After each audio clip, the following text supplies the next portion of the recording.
Ու շատ ողջունելի է մեր հայրենակիցների, մեր ժողովրդի այս ծավալի մասնակցությունը։ Սրանով շատ պարզ, ուղիղ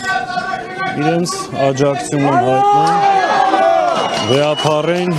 եւ Սուրբ Առաքելական եկեղեցին։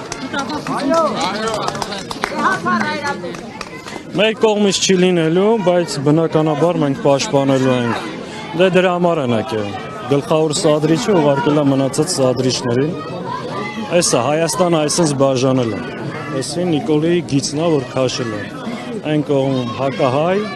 եկեղեցու դեմ պայքարող, քրկապատակ մարդիկ են, այս կողմում մարդիկ պաշտպանում են ընդհանրապես իրենց եկեղեցին։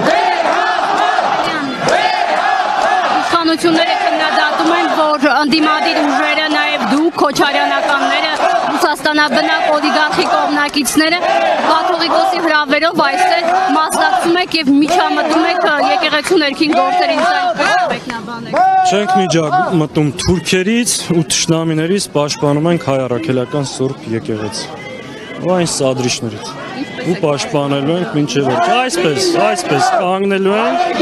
ու պաշտպանանք մեր եկեղեցին, թույլ չտանք այդ սադրիչներին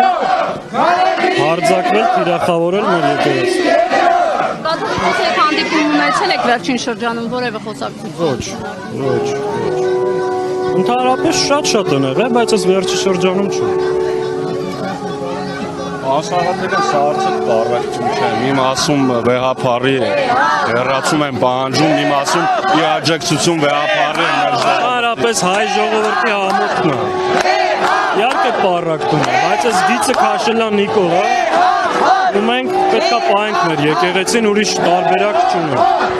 Էսա այսօր դժբախտաբար հայկական իրականությունը, մենք էջ միացնում, ստիպված ենք պաշտպանել